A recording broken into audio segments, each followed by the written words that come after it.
You're shy and you may have trouble articulating this, but you know, so this picture, this film, this time period, this town, why did you choose this as your, you know, directorial debut? So many different genres you could have gone into. Why here and now? I mean, well, first of all, Westerns are just my favorite. I'm a lover of cinema. I got kicked out of school when I was 11, and then I had to join my new school when I was 12. And if I got kicked out of school in April, it was September that the next school year started, that next school term started. And my mum was just an ardent cinema lover. But while my brothers and sisters were at school, there was nothing for her to do but show me movies.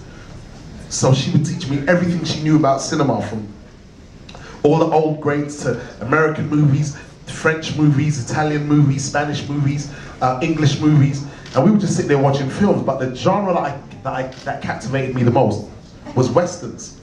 And I loved them to bits, but there was always glaring inconsistencies in the Westerns I saw. I remember one of my favorite Westerns was a film called The Man Who Shot Liberty Valance with John Wayne. Remember that, Don, right?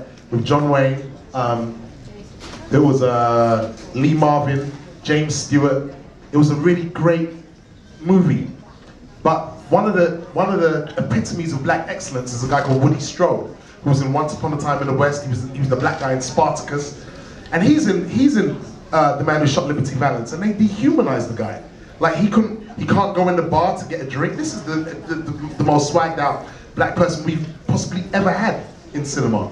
And in The Man Who Shot Liberty Valance, he couldn't even get a drink in the bar. And then I would think, like, I would look into that history because it just wouldn't seem right to me. I've learned that Abraham Lincoln abolished slavery in 1865, but there were states that abolished slavery as far back, and this is really important, right? There were slaves, there were places, states in America that abolished slavery as far back as 1803, which is 62 years before Abraham Lincoln. And if you think, to just show like the glaring inconsistencies in Hollywood and cinema with regards to portrayals of people of color in the Old West, Wyatt Earp, when we think of Wyatt Earp, we think of cowboys, Tombstone, gunfight at the OK Corral, but he died in 1929. Slavery was abolished in 1865. So where were all the black people? Where were all the Mexicans? Where were all the Chinese people? You keep showing, I keep seeing these Westerns and no people of color in there. So then I was doing, I was just, you know, started looking into it and researching, and I found out there was this town founded in 1890 called Langston, Oklahoma, which was populated entirely by black people. There were all of these cowboys, outlaws, good people, bad people, villains, swagged out individuals, and I really wanted, and it captivated me to the point where I wanted to tell that story in the Old West. I wanted to spotlight what were those characters like and who were those characters. And that's why the fascinating thing about They Die by Dawn for me is the fact that every single character in it is a real character. Isaiah Washington plays Ben Hodges, who's a real black cowboy. Michal K. Williams plays Nat Love. Nate Parker plays Jim Beckwith. Erica Badu plays Stagecoach Mary. Rosario Dawson plays Edmonia Lewis. Jesse Williams plays John Taylor. All of these characters, and I wanted to bring them to life and assemble them like the Avengers and throw them in one place at one time, Langston, Oklahoma, and just show a different side of American history that has never really been shown before. I like to end that little rant by saying They Die by Dawn is just part one, right? Coming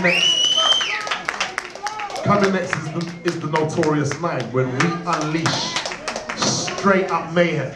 You know what I mean, Mike? Straight up. You see Felicia Snoop Pearson bust her gun. Sorry, Mike. But in the next one, she misbehaves. And it takes place over like I'm rebuilding Black Wall Street. And it takes place over like great American terrain. Because if we don't tell the history properly, we're all robbed. You know, like white people, black people, Hispanics. We're all robbed because the history of America. And I mean, I'm English, but the history of the Old West is a beautiful, rich history. So we can't just tell one side of it. And you know, like, I'd like to just have a little addition into that by saying that's the reason why I put Bullet Bourbon in there, just to lend. Thank you. Just rock and roll, just to lend authenticity to what I was what I was doing, what they were drinking, what they were wearing, how they were acting, how they were talking, and you know, we weren't, you know, like slavery finished. Like it was cowboys, not slaves. You know, so I just wanted to that's my answer. So. Short and sweet.